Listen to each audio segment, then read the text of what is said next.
Bienvenue sur ce nouveau webinaire Culture RH. Je suis ravie de vous retrouver. Êtes-vous là? Faites-nous signe dans le chat quand vous êtes connectés. Ce sera le signal pour nous que tout fonctionne. Je vois un premier bonjour. Bonjour Séverine, Alexandre, Céline, bonjour Geneviève. Bienvenue. On est ravis de vous retrouver pour aborder un sujet un peu différent, peu commun, parce qu'on ne l'aborde pas forcément souvent en webinaire sur Culture RH, puisqu'on va parler d'un sujet qui est souvent vu comme un sujet plutôt technique, administratif, pardon, je vais arriver à dire ce mot, pas forcément très sexy, entre guillemets, puisqu'on va parler de la santé prévoyance, mais on a justement deux invités aujourd'hui qui sont là pour le rendre un peu plus sexy, justement. Je leur mets déjà la pression d'entrée. Bonjour Jérémy, bonjour Véronique. Est-ce que vous voulez bien vous présenter en quelques mots qui vous êtes, ce que vous faites de beau, et puis après on pourra enchaîner sur le sujet du jour. Qui prend la main? Je vois Séverine dans le chat qui dit pas sexy mais important. Voilà Séverine, merci. Jérémy? Honneur aux dames, Véronique. Allez. Ouais. Merci. Du coup, bonjour à tous.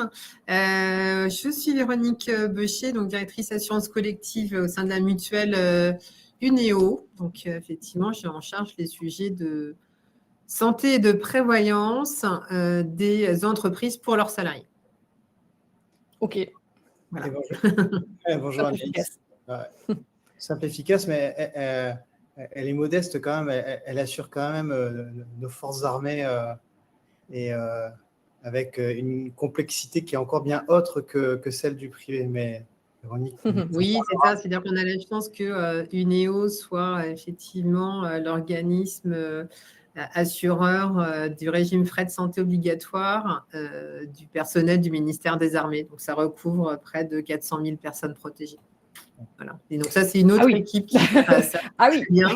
Voilà. Mais c'est vraiment une équipe dédiée qui gère ça. Mais on a la chance, effectivement, que ce soit un très beau fleuron pour la mutuelle Unéo. Top. Et merci Anaïs de m'accueillir sur ce podcast. Moi, je suis Jérémy, je travaille chez Silae. Silae, c'est, on va dire, la fiche de paye qu'on va retrouver chez la grande majorité de toutes les TPE que tu vas avoir en France. Et moi, mon boulot, justement, c'est de rendre sexy tous ces sujets de santé, de prévoyance, parce qu'effectivement, ça peut être un peu la tannée. C'est vraiment un sujet qui est hyper anxiogène, que ce soit pour le comptable, la RH ou le salarié.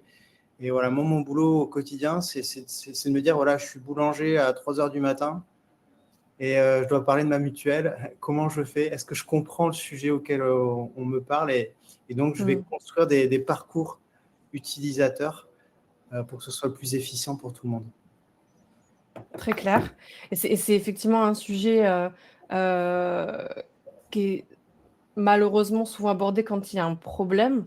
Justement, le but aujourd'hui, c'est plutôt de le voir comme un levier RH. C'est un peu l'angle qui est pris aujourd'hui à travers ce webinaire. La promesse du webinaire, globalement, c'est de vous aider, vous qui êtes en train de nous écouter, vous qui êtes RH là dans le chat, vous aider à visualiser comment est-ce qu'on peut transformer ce sujet pas suffisamment sexy, mais important, comme le dit Séverine dans le chat, en levier RH. Et pour démarrer, pour enclencher la discussion autour de ce sujet, on voulait vous proposer un sondage, histoire de vous mobiliser dans l'audience. Je compte sur vous. Voilà, dès le démarrage, c'est parti. Question dans le sondage. Selon vous, quel est aujourd'hui le principal enjeu RH lié à la santé prévoyance? Selon vous, est-ce que c'est la réduction de la charge administrative RH, ou bien est-ce qu'il s'agit de mieux informer les salariés, renforcer l'attractivité et la fidélisation, ou bien mieux piloter l'absentéisme et les situations sensibles? C'est pas une question piège, hein. En vrai, je pense qu'on pourrait tout cocher d'ailleurs. Mais si on devait hiérarchiser, selon vous, quel est vraiment l'enjeu numéro 1? On vous laisse quelques secondes pour voter. Je suis quand même étonné. Tu vois, parce que la charge administrative, pour le moment. On s'attendait à ce que ça décolle, non? Ah oui. Mais apparemment, tout se passe bien. Il n'y a pas de papier à faire, pas de contrat à remettre. Les affiliations se passent bien. Donc, Bon, en tout cas, la tendance principale, a priori, c'est le pilotage de l'absentéisme et les situations sensibles. Ouais. Ça semble être la tendance là qui ressort. En tout cas, là, en 2026, on a quasiment 60% de votants sur ça. Mieux informer les salariés, renforcer l'attractivité, la fidélisation à peu près à égalité. Et la réduction de la charge administrative RH, elle est tout derrière.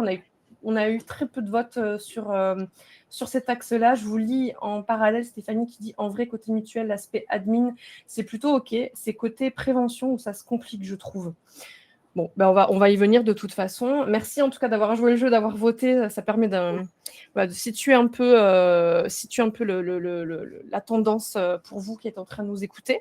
Je vous propose qu'on rentre dans le vif du sujet. On est là pour 1 heure, enfin un peu moins d'1 heure maintenant, mais vous qui êtes en train de nous écouter là, vraiment sentez-vous à l'aise. Posez vos questions, réagissez à ce webinaire. Moi, je me ferai votre relais auprès de Jérémy et Véronique. Donc voilà, prenez votre place dans le chat, soyez à l'aise. Donc concrètement, justement, si on rebondit sur ce sondage, Véronique, est-ce que tu peux un peu nous briefer sur, en te calant sur toi, ton expertise et ce que tu observes, c'est quoi les plus gros irritants qui remontent au niveau RH quand il s'agit de la santé prévoyance? Alors c'est vrai que c'est le retour terrain qu'on a assez souvent, c'est quand même la charge administrative élevée, ce qui ne correspond pas là forcément à notre auditoire. Pourquoi charge administrative élevée? C'est-à-dire qu'on constate encore souvent aujourd'hui des organismes qui demandent de compléter des documents en tout papier. On a en plus des contraintes aujourd'hui très liées au RGPD, donc c'est quand même des données confidentielles, c'est pas forcément évident de les avoir en tout papier, alors qu'on peut avoir effectivement des canaux plus sécurisés. On a effectivement quand même très souvent le sujet des affiliations, des radiations, notamment sur les régimes frais de santé, donc ce qui joue forcément sur la bonne maîtrise des cas de dispense d'affiliation. Donc là, tous ceux qui nous entendent voient très bien ce dont il s'agit. C'est-à-dire qu'en prévoyance de base, on n'a pas de dispense d'affiliation, on est vraiment sur des risques lourds. Il est important que le salarié soit bien couvert et en général, les participations employeurs sont assez significatives. Alors sur le régime frais de santé, ça veut dire qu'à la fois, le RH doit avoir les bons éléments de langage vis-à-vis de son salarié. Si le salarié décide de se dispenser, il doit en plus conserver les cas de dispense d'affiliation, les attestations, notamment s'il y a un contrôle URSSAF. Du coup, on enchaîne. Pour moi, en termes d'irritant, je dirais que ça devient quelque chose de plutôt stressant pour le RH, c'est-à-dire qu'il se retrouve à porter un sujet qui est plus un point de conformité. Donc là, on est vraiment sur la frange sensible. Comme le disait tout à l'heure Stéphanie, par exemple, elle va dire que côté mutuel, c'est bon parce qu'on suppose qu'elle a des solutions plutôt digitales. Mais côté prévoyance, effectivement, il n'y a pas d'affiliation. Ce sont des flux qui induisent des préaffiliations selon la masse salariale. Donc, de facto, s'il y a un souci pour un salarié, malheureusement, en cas de décès, d'arrêt de travail ou d'invalidité, le premier stress du DRH, c'est de se dire que quand je vais déclarer cette situation, du coup, notamment situation sensible à mon porteur de risque, est-ce que je suis dans la seconde rassurée sur le fait de bien avoir fait les choses? Et ça, je pense que c'est une grosse charge mentale au quotidien qui effectivement peut être levée. Et puis, j'ajouterais aussi, bien sûr, ce n'est pas une liste non limitative, mais forcément avoir le bon niveau de garantie.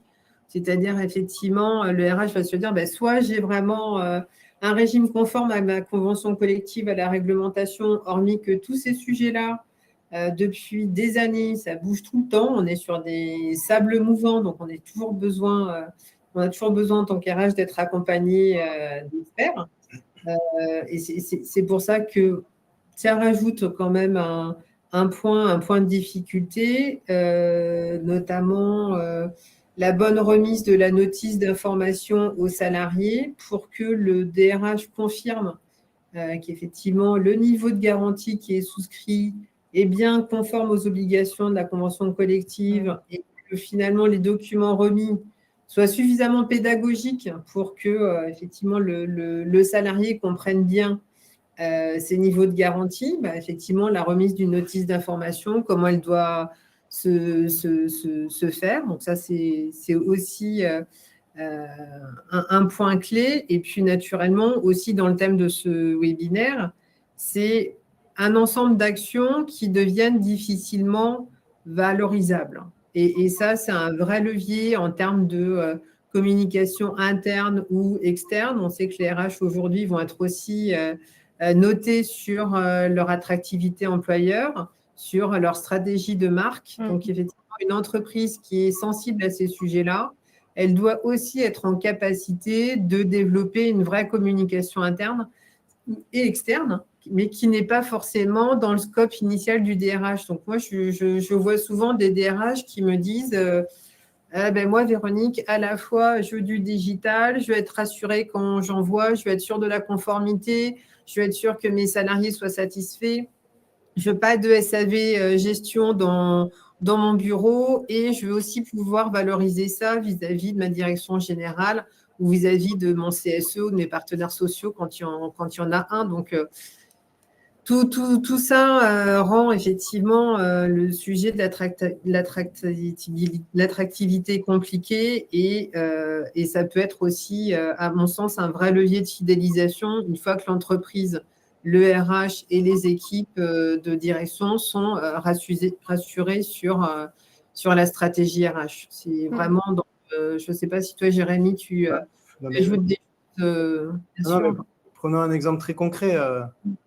Aujourd'hui, quand tu vas sur une offre d'emploi, je ne citerai pas un site d'offre d'emploi plus qu'un autre, mais quand on met mutuelle d'entreprise, aujourd'hui, toutes les entreprises ont une obligation d'avoir une mutuelle, même les fonctionnaires le font aujourd'hui. Par contre, demain, pouvoir dire… Si je peux juste me permettre, ça devient même un red flag pour les candidats. Ah ouais. Quand ils voient ça dans l'annonce, c'est un red flag. Ok, super, merci, d'accord. Et quoi d'autre? Quoi de plus? Ouais, ok. Donc, tu vois, on doit être en capacité de dire ma mutuelle, est-ce qu'elle est meilleure que les autres entreprises de mon secteur et du marché? En quoi? C'est-à-dire, je suis capable de couvrir 90% de tous tes frais. Voilà, ça pourrait être ça.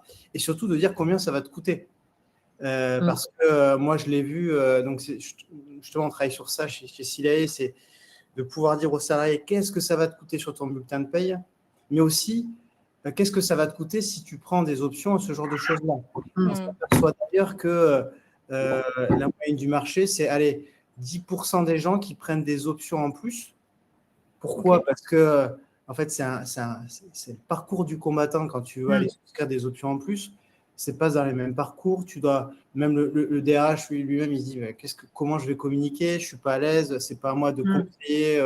Et puis, tu te retrouves avec un salarié qui va se retrouver sur une hotline. Enfin, il faut vraiment être motivé pour avoir une option. Donc, dans la valorisation, moi, je pense que demain, c'est capacité de dire dans le package social que tu as en venant chez moi, voici en quoi tu seras mieux remboursé que dans telle autre entreprise. Oui, bien sûr. Ouais.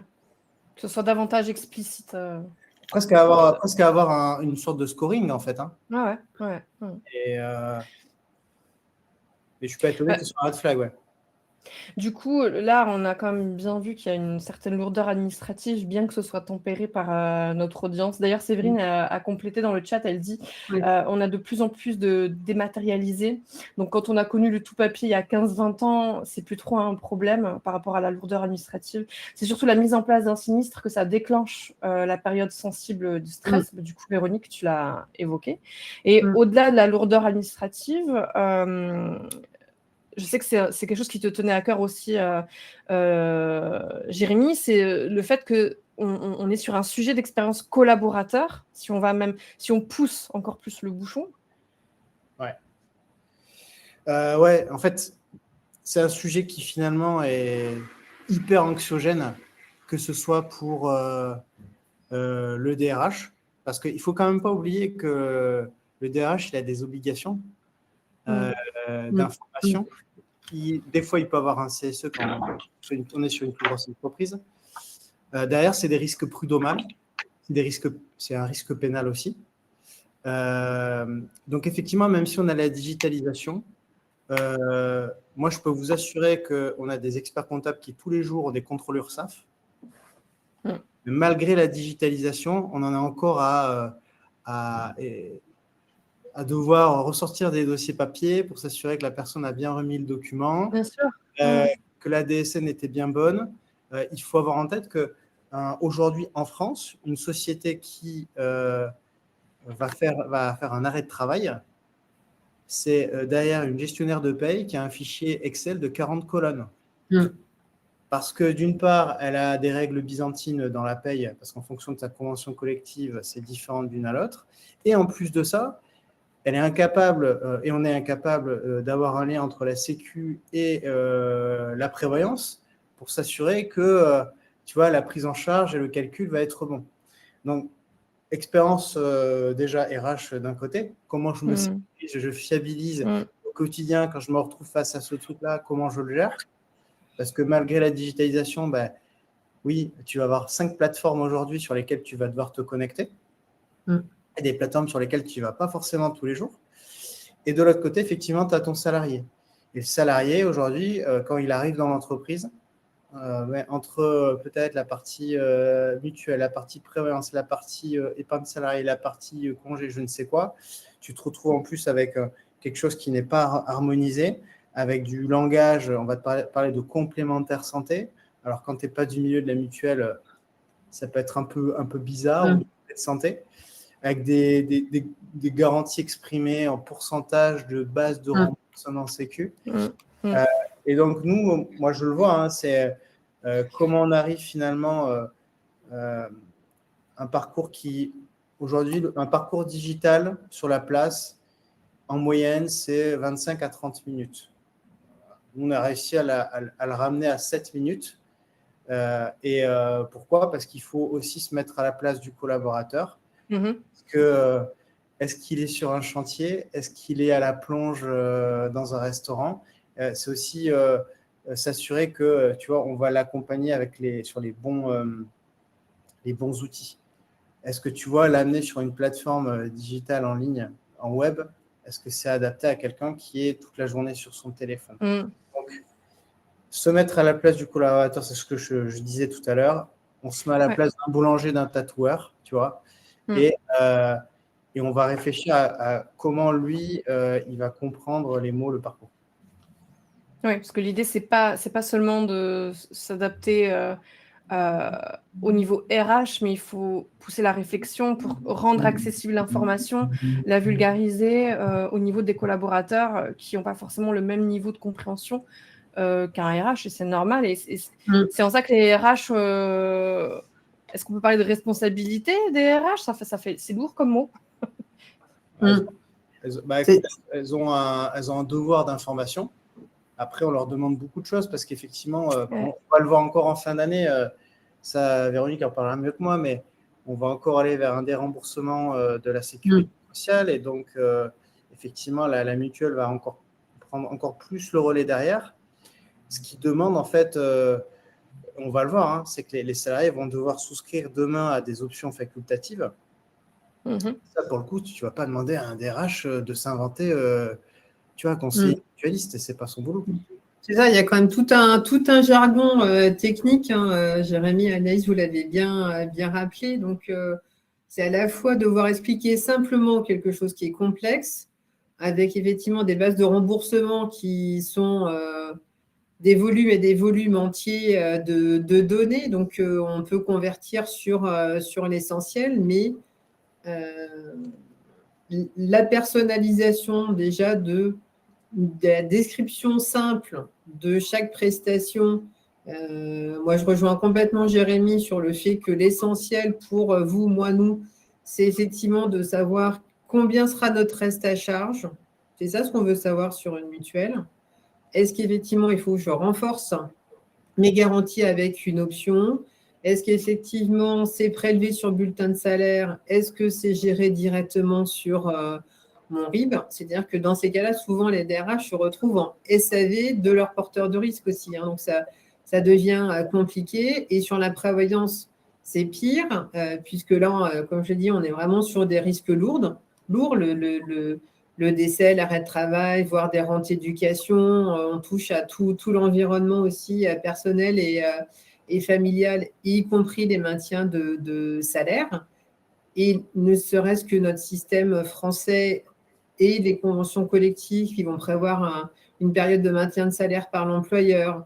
Ça peut être des relais compléments mensus, ça peut être des franchises fixes. Enfin, il y a plein de modularités qui font que, même pour le DRH ou les experts de la prévoyance, on peut avoir des cas très compliqués dès qu'on sort un peu de situations plus classiques. S'il y a une rechute, s'il y a voilà, plusieurs événements. Et c'est sûr que l'accompagnement peut, dans ces cas-là, peut ne pas être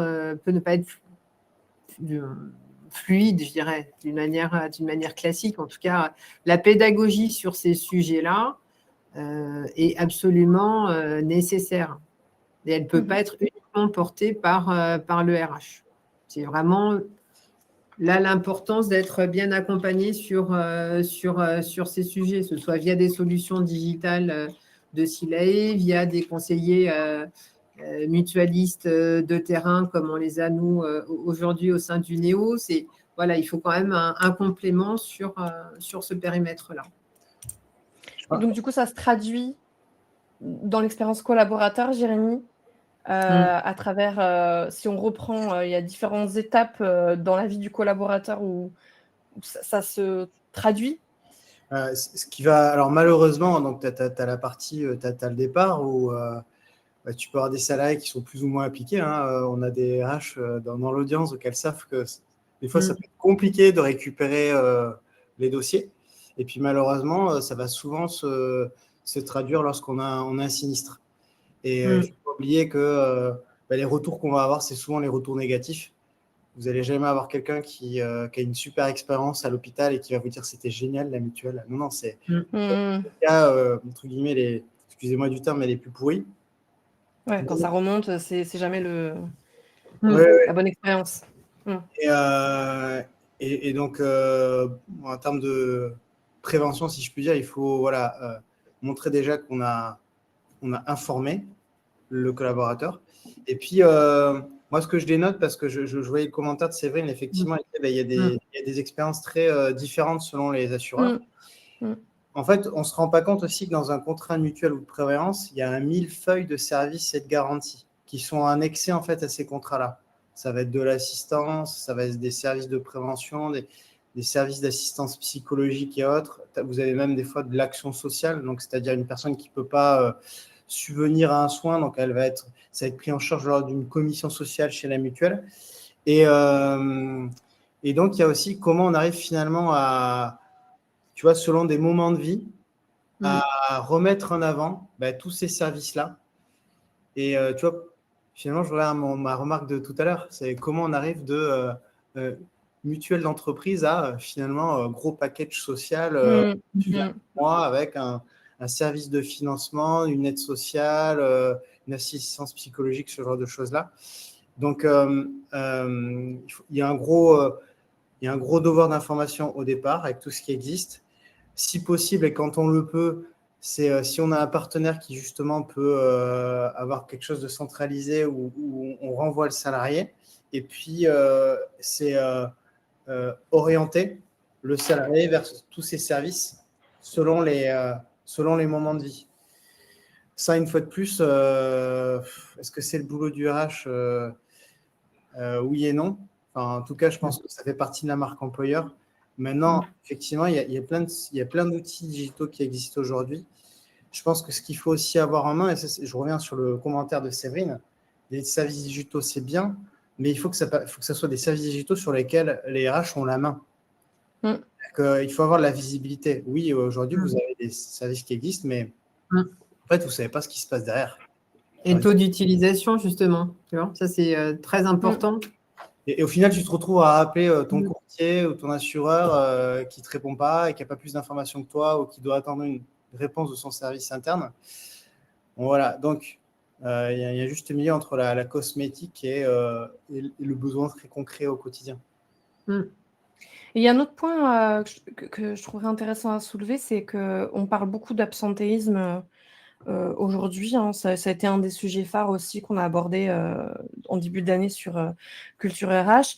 Quel lien on peut faire avec la santé et prévoyance? Peut-être Véronique, des éléments de réponse possibles sur la manière dont est traité l'absentéisme C'est ça, en plus, on l'a vu dans le questionnaire, hein, ce qui était assez surprenant pour nous de se dire vraiment il y a ce sujet d'absentéisme. Ah On ouais, avait beaucoup parlé 57% aussi ont voté. C'est ça, c'était quand même manifeste. On a aussi beaucoup parlé à un moment donné de présentéisme. Pour moi, c'est des mêmes sujets liés à l'investissement, la projection du salarié. C'est effectivement, comme le rappelait Jérémy, par le biais des bouquets de services et notamment autour de la prévention. Donc, on a beaucoup d'aspects sur les risques psychosociaux, donc les RPS ou encore les troubles musculo-squelettiques. Donc, c'est plus des actions de prévention au long cours. Donc, on parle beaucoup de prévention primaire. Donc, c'est effectivement, bien sûr, faire du sport, avoir une alimentation équilibrée, comment chacun gère ces dispositifs-là et comment justement l'ingénierie qu'on peut mettre au point sur des contrats frais de santé ou de prévoyance, de par leur niveau de garantie, de par le niveau de prestation, peuvent aussi être contributeurs à réduire cet absentéisme.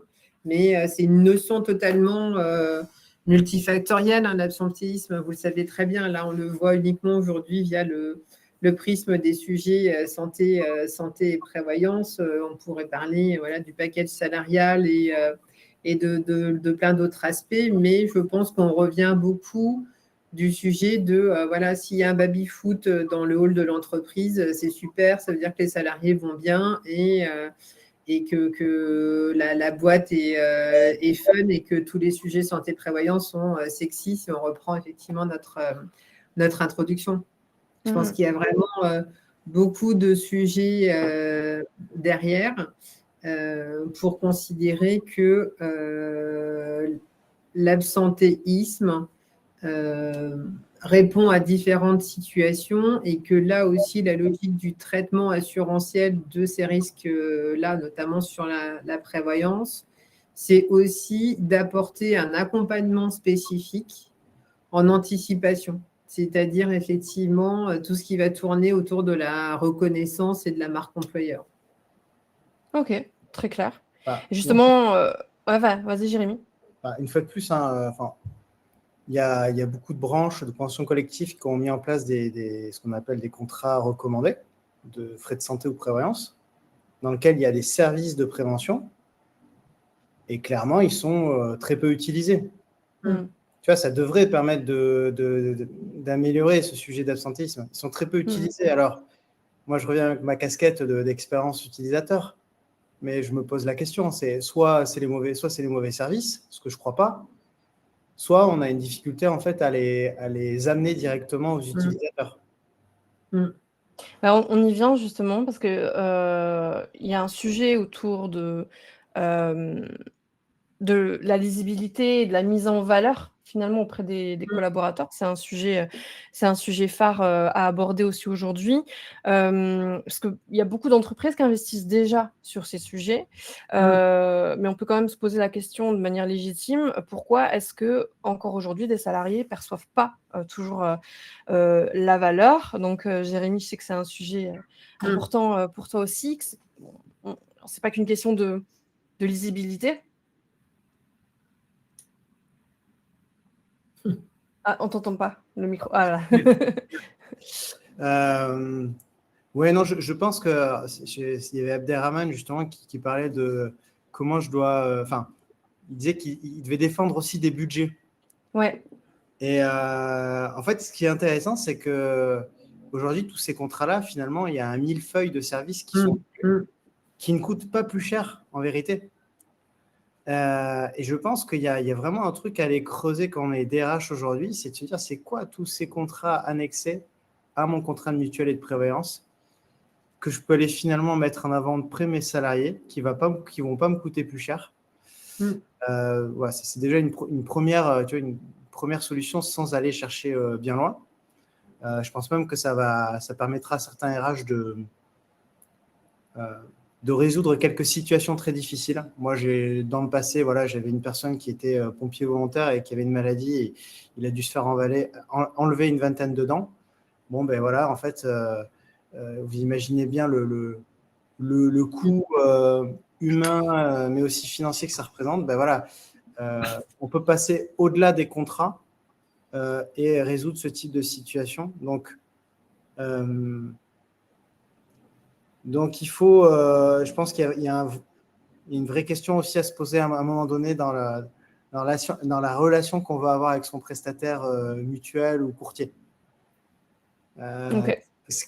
Enfin, t'es gentil, mais ma mutuelle, ma Prév, c'est pas juste des garanties et c'est pas juste un taux, c'est pas juste un tarif.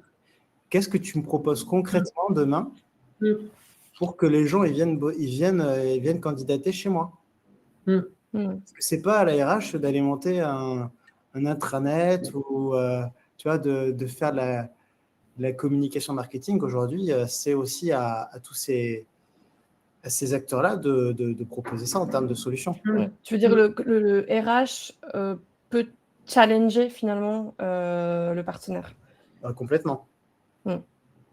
Okay. Non, c'est ça. Puis là, je te rejoins, Jérémy, parce qu'on sait qu'en termes de niveau de garantie, tout reste quand même très normé. On a la réglementation des contrats responsables. On sait que certaines garanties sont capées à minima, à maxima. D'ailleurs, ça crée souvent des irritants, et on en a parlé tout à l'heure, pour se tourner éventuellement vers le jeu des options non responsables. Donc, c'est vraiment toute cette partie-là. Et en même temps, comme on le voit dans le chat, pour le DRH, il va faire un maximum d'efforts pour défendre ce budget, parce qu'on rappelle que c'est une obligation légale, mais ça a un coût. Si effectivement c'est piloté par un DRH, on va être dans une dimension plus sociale et plus transverse en termes de dialogue social.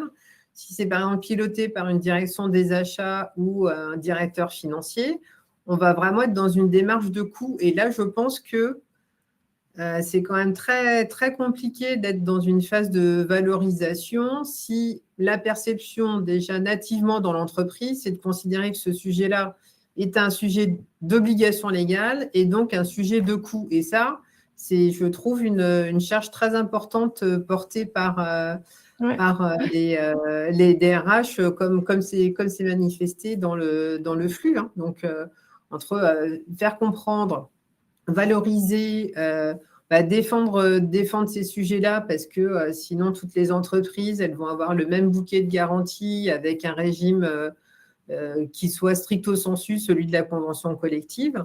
Et comment les services annexes viennent valoriser les aspects et donc fidéliser les salariés. Si, comme le disait Jérémy, les conditions d'accès aux services sont compliquées, il faut se connecter à 50 sites différents ou retrouver la notice initiale qu'on avait eue lorsqu'on a été embauché, qui faisait un récapitulatif sur 5 pages avec tout un jargon. Ça, c'est des vraies interrogations. C'est pour ça que Jérémy et moi, dans le cadre du partenariat aussi, UNEO Silae, on a souhaité bouger les lignes en ayant effectivement une bonne connaissance et ce retour terrain qui fait que aujourd'hui, ça ne répond pas toujours aux attentes des DRH et qu'on peut aussi se mobiliser sur la suppression de ces règles byzantines, comme Jérémy aime bien dire. J'aime bien cette façon de parler. Mais enfin, une fois de plus, moi, je ne suis pas à dire c'est la faute du DRH qui ne communique pas. Hein. Clairement, c'est aussi aux courtiers aujourd'hui, aux assureurs de se bouger les fesses. Mais je pense que ça fera du bien aux RH de l'entendre. Non, mais ceux qui sont là aujourd'hui. C'est hyper important, bien sûr. C'est trop facile toujours de dire ils sont de taper sur eux. En fait, il leur faut clairement aussi les outils qui vont bien derrière. Et le marché de l'assurance, c'est un marché qui n'a pas bougé depuis 25-30 ans. On parlait des affiliations papier. Je peux vous assurer aujourd'hui que il y a encore au moins un quart des acteurs qui font de l'affiliation papier. Et quand même, vous avez une plateforme en ligne pour affilier, vous avez des gens chez l'assureur qui retraitent ça manuellement. On est quand même en 2026, on parle d'intelligence artificielle et de robotisation. Je peux Mhm. t'assurer qu'on n'y est pas tout à fait Il encore. n'y a pas encore. Ouais, il y a encore des décalages, hein. Ouais. Alors, il y a Mariam qui dit effectivement, c'est pas évident de faire comprendre aux collaborateurs qu'on agit pour eux, tout en respectant un certain budget imposé et améliorer les garanties, c'est pas évident, ni compatible avec tout ça. Bah, ça rejoint ce que tu disais, enfin, faut prendre conscience de la montagne que ça peut représenter pour les RH et pour ceux qui nous écoutent notamment aujourd'hui. Et après, c'est vrai que vous l'avez dit à plusieurs reprises, c'est un sujet de marque employeur. En quoi justement aujourd'hui la santé prévoyance, elle peut avoir ce rôle d'attraction et de fidélisation. Concrètement, les éléments de réponse possibles sur le volet à la fois attractivité et fidélisation. Je sais que Jérémy, tu l'as déjà évoqué. Alors, tu parlais de parler plutôt package social que de petits bouts par-ci par-là dans les annonces, par exemple. Tu évoquais aussi le lien qu'on peut faire entre QVCT et fameux package social. L'idée, c'est parce que je me dis, une entreprise qui, OK, met le paquet sur la santé prévoyance, réfléchit mieux au package de rémunération. En fait, c'est un tout qui fait qu'une entreprise se rend plus attractive. C'est pas juste une petite brique qui est travaillée. Enfin, on est d'accord que c'est un ensemble de briques finalement, et ça se réfléchit d'une manière plus large que simplement réfléchir mutuelle, réfléchir tel avantage, etc. Finalement. Non, mais complètement. Et tu le vois, une fois de plus, hein, je reviens, on a tous, aujourd'hui, on est tous contraints par le budget, hein. C'est un peu le truc, hein. Et Oui. ce qui est intéressant, c'est que je reviens sur mon histoire là, de services annexés. On se rend compte que souvent, il y a des services par aussi typologie de salariés. C'est-à-dire que, effectivement, on doit offrir un cadre pour tous les salariés, mais peut-être que vous avez des jeunes, des moins jeunes. Et je le vois dans les contrats qu'on peut avoir, notamment greffés au contrat mutuel de prévoyance. Des fois, on a des sujets sur la parentalité. On a des sujets sur la ménopause. On peut aussi arriver à personnaliser et qu'on soit une entreprise de 5 salariés ou une entreprise de 5000 salariés. C'est ça qui est assez fou. Donc, finalement, les solutions, je dirais, elles sont là en vérité. Je lis aussi effectivement le message de Céline qui dit bon, on négocie pas pour une boîte de 6 salariés comme une boîte de 500 salariés. Et ça, effectivement, c'est vrai. Et d'ailleurs, on se rend compte que les plus petites boîtes sont d'ailleurs mieux couvertes que les plus grosses.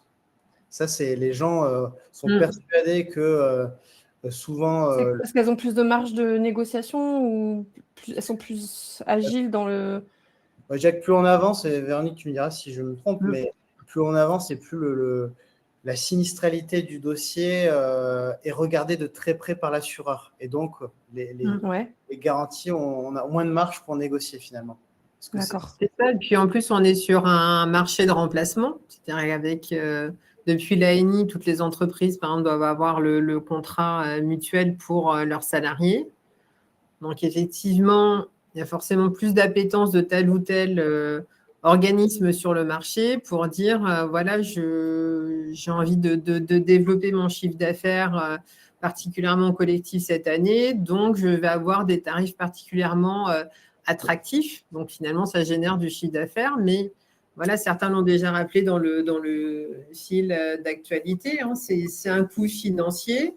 La logique assurantielle, elle veut que le contrat frais de santé soit équilibré, c'est-à-dire que le ratio entre les prestations et les cotisations, sachant qu'elles sont très largement taxées, il faut le rappeler, il faut que ce soit quand même un ratio au moins à 100 pour l'assureur, voire 95, voire en deçà selon les stratégies, parce que tout bouge très, très régulièrement.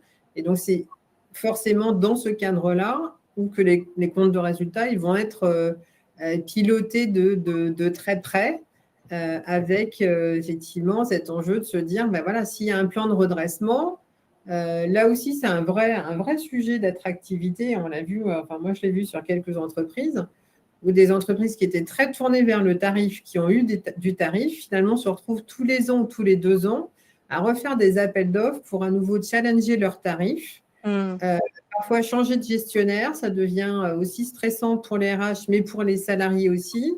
Et à un moment donné, chaque chose a un prix. Si vous voulez un régime haut de gamme, vous ne pouvez pas l'avoir deux fois moins cher. Donc, ça, c'est un point important aussi. Et donc, là où des entreprises, nous, par exemple, chez Uneo, on peut faire du sur-mesure dès les entreprises de 50 salariés, et on va être plutôt dans une dynamique de tarification au plus juste des besoins. Bien sûr, on va tenir compte des comptes de résultats, mais ce n'est pas l'élément clé que l'on a sur des ETI ou des grands comptes. Je suis d'accord avec Jérémy. Ouais, et puis, si on tire le fil, tu vois, finalement, je reviens sur notre sujet d'absentéisme.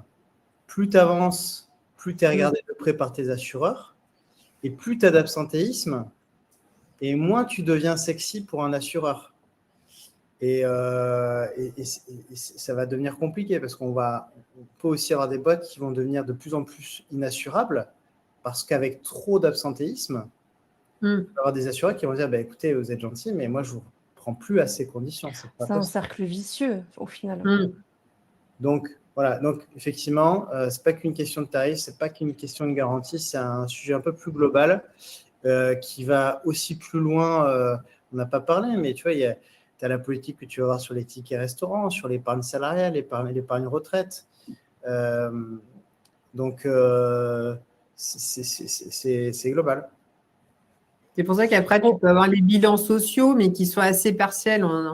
Il y a quand même des éléments clés dedans, mais ça ne fait pas forcément le 360 de se dire tel salarié a son salaire fixe, éventuellement son variable, et puis tout le package, tu vois, tu parlais beaucoup de l'attractivité, Anaïs, c'est vraiment aussi se dire comment aussi j'optimise ce pouvoir d'achat, comment mon employeur a investi pour moi, comment effectivement, en tant que DRH, il doit contribuer à ce que moi, salarié, je sois en bonne santé et quelles actions concrètes il déroule. Et effectivement, qu'est-ce qu'il a dans sa caisse à outils, comment il est soutenu par son partenaire et l'équipe de direction, son assureur, son courtier, peu importe. C'est vraiment tout ça qui sont vraiment des leviers RH puissants.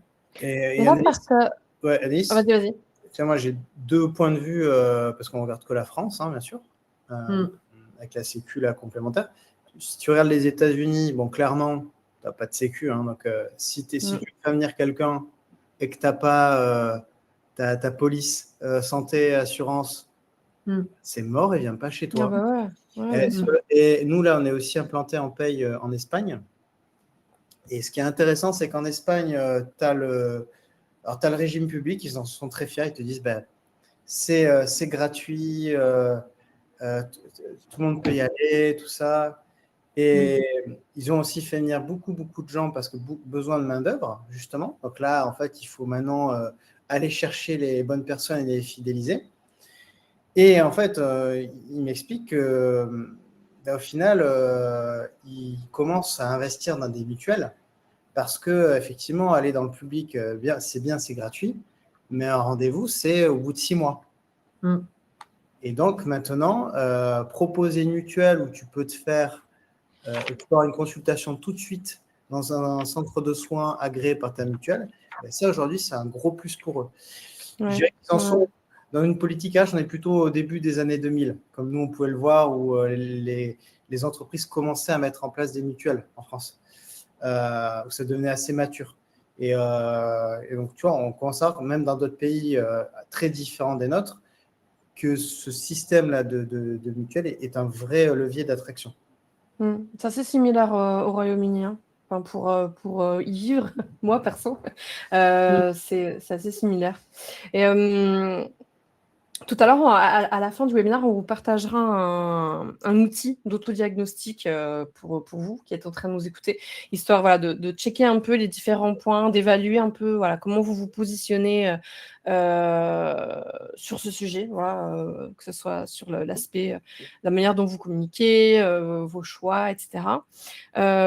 Pour illustrer un peu plus le propos, on voulait proposer un cas pratique, histoire de vous donner un peu de matière pour bien comprendre. Donc, un cas un cas concret rapide. On a une entreprise dans laquelle les RH reçoivent régulièrement les mêmes questions sur la santé prévoyance. Quelles garanties sont couvertes? Comment gérer un changement de situation? Vers qui se tourner? Quelles démarches effectuer? Etc. Qu'est-ce que ça dit? Qu'est-ce que ça révèle quand on a ce genre de situation? Qui se lance? J'ai 4 heures, c'est ça? Rapide, efficace, 100 minutes, vas-y. En fait, on l'a vu dans le chat, c'est qu'effectivement, que ce soit une entreprise ou une très grande société, déjà, effectivement, tu ne vas pas négocier ton contrat de la même manière. Tu n'as pas forcément les mêmes interlocuteurs. Je ne sais plus si c'était Séverine Watt qui disait qu'effectivement, elle avait un gestionnaire grand compte chez son assureur, avec un contact direct, donc c'était génial pour elle. Mais effectivement, moi, je le vois, parce qu'on se connecte, tu vois, à la paye avec les différents assureurs. Tu as au moins 1000 fiches de paramétrage différentes. Tu as autant d'assureurs que de contrats, que tu as de process. Donc, il n'y a pas. Ce que je peux voir aujourd'hui, c'est que tu as aussi bien du papier que tu as de la plateforme en ligne qui ne fait rien, c'est-à-dire qui n'est même pas connectée avec leur système. Moi, je pense qu'à un moment donné, quand tu as toujours les mêmes questions, c'est bien s'outiller en vérité. Alors, soit toi, tu t'outilles en interne, tu as un intranet, tu as une plateforme, et tu les mets à disposition, avec le truc de te dire, il faut toujours que je les mette à jour, mine de rien. Bien sûr. Oui, ça requiert quand même. C'est ça, le point des mises à jour, on le voit, ne serait-ce que sur les évolutions de garantie, de réglementation, de services. Le sujet, c'est qu'il n'y a pas forcément une bibliothèque parfaitement à jour et que même si le DRH a tout bien déposé sur l'intranet, la réaction quand même très proche du salarié avec les équipes RH, c'est plutôt de les solliciter en direct. En tout cas, de mon expérience, c'est ce qu'on voit. On sait que voilà, c'est quand même compliqué pour le RH de dire bah oui, tu as ça sur ton espace personnel ou sur ton espace RH. Pour peu qu'il faille se connecter par un autre biais, parce que… oui, il faut simplifier au maximum le parcours, sinon… C'est toujours le ça sujet fait que des rajouter, flux, et qu'en plus, le DRH, mais chacun pourra me répondre là-dessus, il y a quand même aujourd'hui pour le DRH un critère de confidentialité, et notamment, il ne peut pas forcément avoir accès à la situation de famille du salarié. C'est-à-dire qu'on… Il y a un salarié qui dit quelles sont mes garanties couvertes, je veux changer de situation, je suis paxé. Logiquement, le DRH n'a pas à avoir accès à ces informations-là, n'a pas à les traiter aujourd'hui. Donc, ça peut créer vraiment ce décalage dans les entreprises, quelle que soit leur taille, entre le salarié qui va être en demande de quelque chose et le DRH qui, déontologiquement, en tout cas, je le résumerai comme ça, ne peut pas. Et c'est bien pour ça que ces sujets de gestion frais de santé ou prévoyance sont pas gérés en interne. On a eu historiquement, il y a de nombreuses années, des mutuelles propres à certaines entreprises. Il y en a qui existent encore, notamment sur des grands comptes qui avaient leur propre mutuelle avec des équipes dédiées. Mais pour autant, la gestion des données de santé et des données confidentielles ne peut pas être au niveau du RH. Donc, un changement de situation, la réaction naturelle sera d'aller voir le RH qui n'est pas, entre guillemets, habilité à le faire. Et effectivement, relayer vers tu te connectes, mais oui, tu as l'info sur l'intranet, je rejoins Jérémy, le salarié va être plutôt déçu. Et effectivement, là où les RH au quotidien, on le voit bien, font quand même beaucoup d'efforts pour valoriser ces sujets-là, ils se disent on a fait beaucoup d'efforts et puis voilà, sur ce cas précis, j'ai le sentiment que le salarié était déçu. Donc, en termes d'attractivité, voilà, c'est un point. Ouais, c'est un peu ses limites aussi. On l'a vu, je ne citerai pas, mais c'est des très gros comptes où le salarié avait l'ancienne notice. Alors oui, elle était sur l'intranet, mais est-ce que tu as fait la preuve comme quoi tu avais communiqué et que tu avais la preuve de remise, tout ça? Bon, ils ont versé les deux 400 000 euros. Alors bon, c'est des grands groupes, ils ont la sûreté financière pour. Mais on a plein de cas comme ça où le cadre passe son cadre, on ne remet pas les documents, il y a un décès, puis derrière, on sait ce que ça veut dire. On a aussi des cas, je le vois régulièrement, où effectivement sur la prévoyance, l'entreprise fait ses calculs de son côté en n'attendant pas le versement de la prévoyance. Et puis pareil, c'est 200-300 000 euros qui sont versés en trop. Donc, tu ne vas pas forcément aller demander ces sommes-là aux différents salariés. Donc, et puis, tu as aussi, du coup, il faut le dire, hein, des prestataires aujourd'hui là, je parle des assureurs et des courtiers, où pareil, tu peux avoir des informations qui peuvent être erronées. J'en vois un sur le marché, par exemple, qui va te dire sur la santé quel va être ton niveau de remboursement tout de suite. Tu lui dis, je mets mon devis, voilà. Je peux t'assurer que même là, il n'y a pas de certitude que le montant qu'ils t'ont annoncé va être le bon quand tu vas être remboursé. Ah oui? Parce que, en fait, la Sécu aujourd'hui, c'est, je crois, 8 à 10 000 bases de remboursement Sécu. C'est ça. Quand tu vas à l'hôpital ou chez le dentiste, c'est comme si tu avais une facture, tu vois, chez Noroto. Je ne sais pas s'il faut que je cite trois marques. Mais, non, je ne crois pas qu'on soit soumis à ça. Donc, voilà. Donc, déjà, le RH, ce n'est pas son métier. Déjà, tu as déjà annoncé le métier et ça devrait être vrai. Et moi, je me pose des questions. Voilà. Donc, déjà, le plus important, c'est d'avoir une relation de confiance avec son partenaire. Moi, j'aime bien avoir des partenaires où le conseil commercial ne change pas tous les 6 mois. Ça, c'est important pour moi. Oui, c'est vrai que c'est un élément qu'on n'évoque pas forcément, mais ça compte énormément dans la fidélisation de l'entreprise, du RH vis-à-vis de la solution choisie. Enfin, mine de rien, ça pèse. Parce qu'il sait comment aussi tu travailles. Il connaît Oui. il sait si tu travailles, je sais pas, mais si tu travailles sur Teams ou si tu es sur Slack ou des choses comme ça. Donc, il va aussi s'adapter à toi, à ton organisation. Et puis après, effectivement, on a quand même de plus en plus de digitalisation.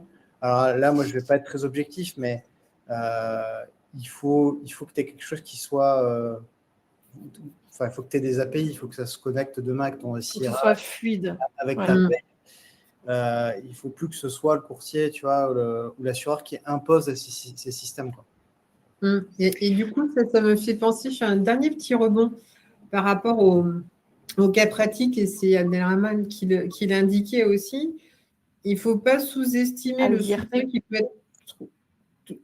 qui peut être trouvé des IRP qui souvent vont parfois agir a posteriori, c'est-à-dire qu'il y a eu un litige, peut-être un arrêt de longue durée, ça ne s'est pas bien passé.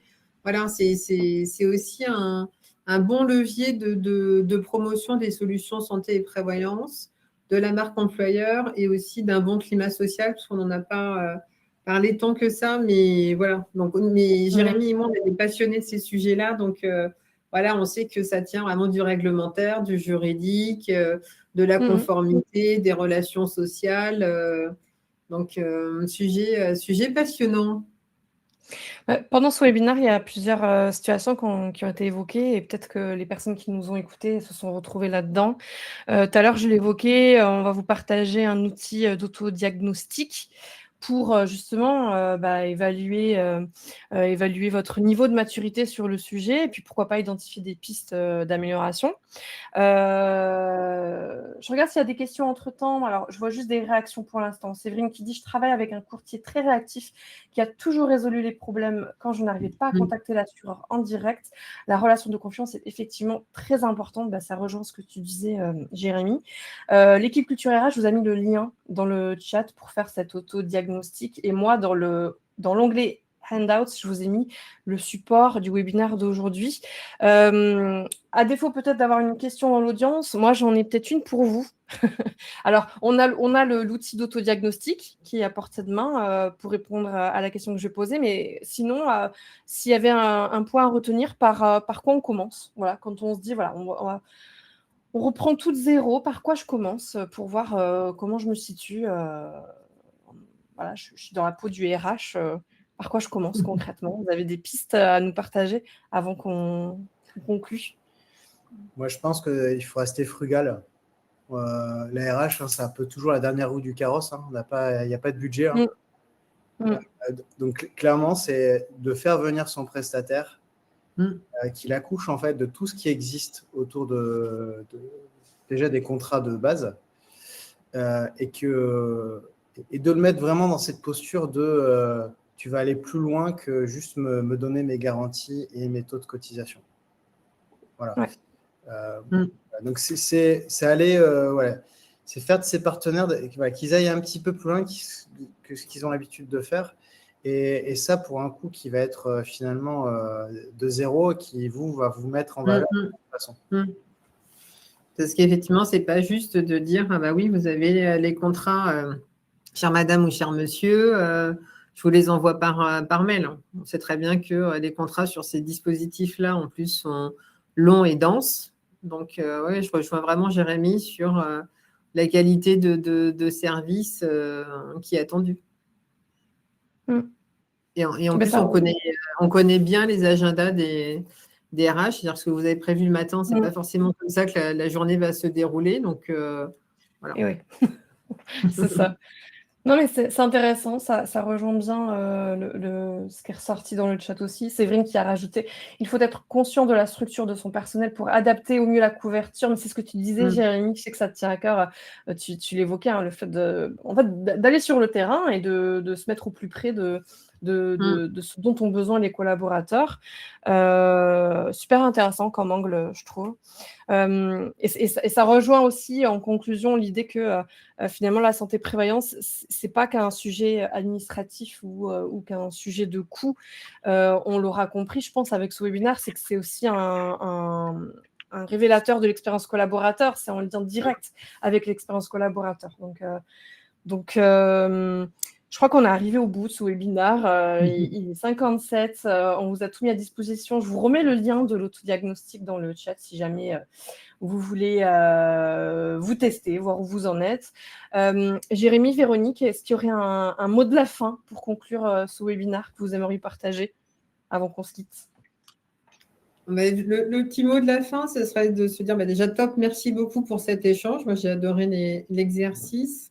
Et après, préconiser que les DRH soient proactifs sur ces sujets-là. C'est-à-dire qu'à certains moments, Jérémy l'a dit, que les partenaires soient vraiment challengés, c'est-à-dire vraiment posés dans l'agenda. Pour moi, minima à mi-année et en fin d'année, des temps d'étape où c'est le DRH qui aussi est porteur de sa politique sociale pour dire voilà, avoir vraiment une roadmap. Qu'est-ce qu'on s'est dit en janvier? Qu'est-ce qu'on s'est dit en décembre? Qu'est-ce qui s'est passé? Comment vous m'avez aidé? Parce que c'est aussi ce qui est attendu. Et pas juste les réunions avec les taux et les conditions de renouvellement. Voilà, ce serait un petit peu les challenger. Cet axe-là. Jérémy? Non, tout simplement, prenez soin de vous. On a encore des sujets avec de l'humain, voilà. À défaut de parler d'IA dans tous les webinaires.